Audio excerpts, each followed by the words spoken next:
የቀይ ሰይጣኖች ቤተሰቦች እንኳን ወደ ቻናላችን በሰላም መጣችሁ። ዛሬ በኦልድ ትራፎርድ ዙሪያ ሰማዩን ቀይ ሊያደርግ የሚችል እጅግ አስደሳችና ትኩስ መረጃ ይዘንላችሁ ቀርበናል። ማንቸስተር ዩናይትድ ላለፉት ጥቂት ዓመታት ሲያሰቃየውን የነበረውን የግራ ተከላካይ ክፍተት ለአንዴና ለመጨረሻ ጊዜ ለመዝጋት ወስኗል።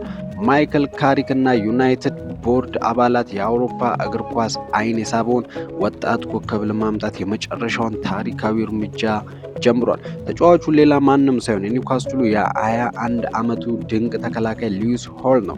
ዩናይትድ ለዚህ ተጫዋች ለምን 70 ሚሊዮን ፓውንድ ለማውጣት ተገደደ? የዝውውሩ ሂደት አሁን ላይ ምን ደረጃ ላይ ይገኛል?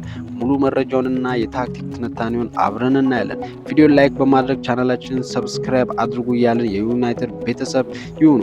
ባለፉት 48 ሰዓት ውስጥ በለንደንና በማንቸስተር በኩል የወጡ ታማኝ መረጃዎች እንደሚያመለክቱትም ከሆነ ዩናይትድ ለሉዊስ ሆል የመጀመሪያ ደረጃ ጥያቄውን አቅርቧል። እንደ ፋብሪዞ ሮማኒዮ እና ሌሎች ታማኝ ምንጮች ገለጻ ሉዊስ ሆል በዩናይትድ ቤት ሙሉ የውስጥ ስምምነት ኢንተርናል አፕሩቫል የተገኘለት ተጫዋች ነው። ኒውካስትሎች ተጫዋቹን የመሸጥ ፍላጎት ባይኖራቸውም ዩናይትድ ግን እስከ 70 ሚሊዮን ዩሮ ወይም ከ60 እስከ 70 ሚሊዮን ፓውንድ የሚጠጋ ሂሳብ በማቅረብ ድርድሩን እያፈጠነው ይገኛል። ተጫዋቹ ራሱ በዩናይትድ ቤት ዋነኛ የግራ ተከላካይ ሆኖ የመሰለፍ ዕድል ማግኘቱና በሻምፒየንስ ሊግ የመጫወት ህልሙ ወደ ኦልድ ትራፎርድ ለመምጣት እሺ እንዲል እያደረገው ነው። ሉዊስ ሆል ለዩናይትድ ለምን ያስፈልጋል ለሚለው ጥያቄ መልሱ ግልጽ ነው። ሉክ ሾው አሁን ላይ 31 ዓመቱ መሆኑና በተደጋጋሚ ለጉዳት መዳረጉ ለዩናይትድ ትልቅ ስጋት ሆኖ ቆይቷል። ሉዊስ ሆል ደግሞ የሾው የረጅም ጊዜ ተተኪ ለመሆን ፍጹም ብቃት አለው። ሉዊስ ሆል በግራ ተከላካይነት ብቻ ሳይሆን በአማካይ ክፍሉ ላይም የመጫወት አስደናቂ ብቃት አለው። ይህ ደግሞ ለማይክል ካሪክ ታክቲካዊ ተለዋዋጭነት ይሰጠዋል።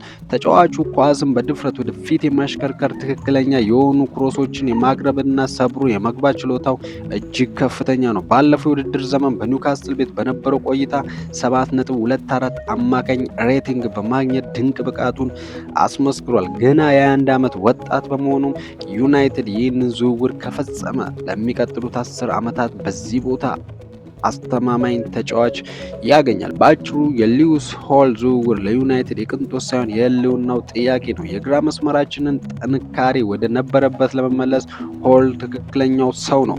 ኒውካስትል ድርድሩን ሊያከብደው ቢችልም ዩናይትድ ግን ዝውውሩ ለመጨረስ እስከ መጨረሻው እንደሚገፋም ይጠበቃል። ውድ ዩናይትድ ደጋፊዎች እናንተ ስለ ሉዊስ ሆል ምን ታስባላችሁ? 70 ሚሊዮን ፓውንድ ለዚህ ወጣት ተጫዋች ይገባዋል ወይስ ሌላ አማራጭ መፈለግ አለብን? ያላችሁን አስተያየት ከታች ባለው የኮሜንት መስጫ ላይ ጻፉልኝ። ቪዲዮ ላይክ ማድረጋችሁን አትርሱ። በሚቀጥለው የዝውውር ዜና እስከምንገናኝ ሰላም ሁኑ። ክብር ለቀያይ ሰይጣኖች።